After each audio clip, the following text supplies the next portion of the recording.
Sizə salam verirəm, əziz dostlar. Mən hər dəfə Dədə Ələsgərin tədbirinə gələndə, Qubadan çıxanda dağlara baxıram. Hər dəfə dağlara baxanda məqsədim, məramım dağlardan xeyr-dua almaqdır. Ona görə ki, Ələsgər həm dağlarla bağlı şeirlərində, həm də özünün poeziyada, ədəbiyyatda, irfanda dağlar qədər müqəddəs uc olmağında, rüyalı olmağındadır.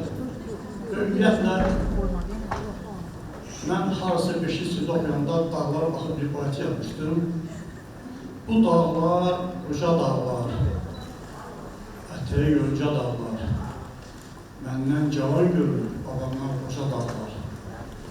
Və həmçə düşünmüşəm ki, dağlar bir-birini görür, bir-birinə danışır. Bir neçə gün bundan qabaq bizim Qərbi Azərbaycan televiziyasında müsahibədə bir ifadə işlətmişdir. Dağlar bir-birini görür, dağlar bir-birini danışır. Şah da kəpəzlə danışır, kəpəz sağalanla, sağalan Ağagözlə. Və hər dəfə dağlar, yurdumuzun dağları təkcə bulud dilində, duman dilində, çən dilində, yamaç dilində, Ulan dilində danışmıyor. Dağlar həm də sinimizə çəkilən dağlar kimi, sinimizə çəkilən dağların içindən danışırlar. Dağların son 200 ildə ən çox danışdığı yer sinimizdəki dağlardır. Biz Has dağlar, Göyçə dağları, Qorşal dağları, Təbriz dağları, Dərbənd dağları və Dədə Ələsgərin də ən böyük bugün bizə lazım olan və bizim içində olduğumuz və bizə aşlayan həmin Ağagöz dağını görməyə, Ağrı dağını görməyə, Arkilisədə elə tədbirlər keçirdir, söyləyir Dədə bizi. Bugün Qərbi Azərbaycan icması böyük işlər görür və Qubada günlərdə burada yaşayanlar da bizim millət vəkilimiz də, eşitmələrində, xəbərləşdirilər. Qubada böyük bir nümayəndə açılıb, Qərbi Azərbaycan icmasının. Dünən bir tədbir keçirilir. Tədbirin adı nə idi? Deməli, Elm və Təhsil Nazirliyi bir müsabiqə elan edir. Müsabiqənin adı nə idi? Qərbi Azərbaycana qayıdış. Orada bizim 11 sinif şahidi Aydan Əcəbova Azərbaycan bu üzrə bilgilir. Bu, Quba kimi bir harisa, qərbi yox, şimala yaxın bir, səngər bir rayonda bu ordusun açılması, yaranması və bizim bağımızın qərbi Azərbaycana qayıdış dostunun arxaya qalibi olması Dədə Ələsgərə ən böyük saygı budur.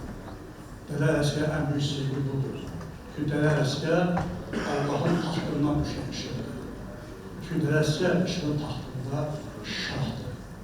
Biz Ələsgərə seviriksə, bütün əməyimiz, fəaliyyətimiz akisiyə doğru olmalıdır. Cənab Prezidentin Bakıda Dədə Ələsgərin abidəsini açılışını dediyi kimi, o abidə bizim Qərbi Azərbaycan qayıtmaq üçün böyük bir mesajdır. Əziz dostlar, sizi çox yolmaq istəmirəm. Şərif bəy, səni təbrik edirəm. Mənim tanıdığım Şərif 30 ildən artıq tanıyıram. O kitab hissəsində bizim qrupda oxumuşam. Sən orada çox böyük məsələ toxunmuşsan, doğrudan da heç birini demədiyi bu məsələlərə başlamaq çalışmıza nail olursan, səni təbrik edirəm. Mən də bir dəqiq vaxtınızı alıb öz tanıdığım Ələsgər yazılışı yapılmasın.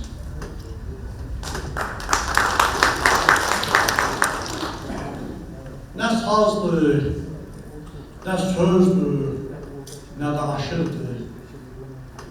Nə mağar, nə düyün, nə yaraşırdır.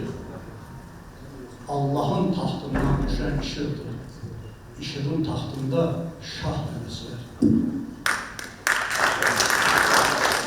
Hər birdə ayədir, hər sözü kəlam. Açması önündə dilsizəm, lalam. Sənətdə Peyğəmbər əleyhissalam, dəryada tufandır, Nuh dənəskər. Yerin pərdəsidir göyün simləri, əritdi canında çox tilsimləri, dolaşır ilahi mərasimləri, kükrəyən, çağlayan ruh dənəskər. Sehri çox mələklər ötən eşqinin, arazda, samurda itən eşqinin, o taylı vətən eşqinin, gölçə dolabında ah dənəskər. Kitablar bağlanıb hür savaşından, zirvələr dizindən, ulu daşından, adına pir tikin, məhəl daşından, sapaldır, od ərdir, bal dənəskər. Allahın taxtından düşən işıqdır, işığın taxtında şah dənəskər.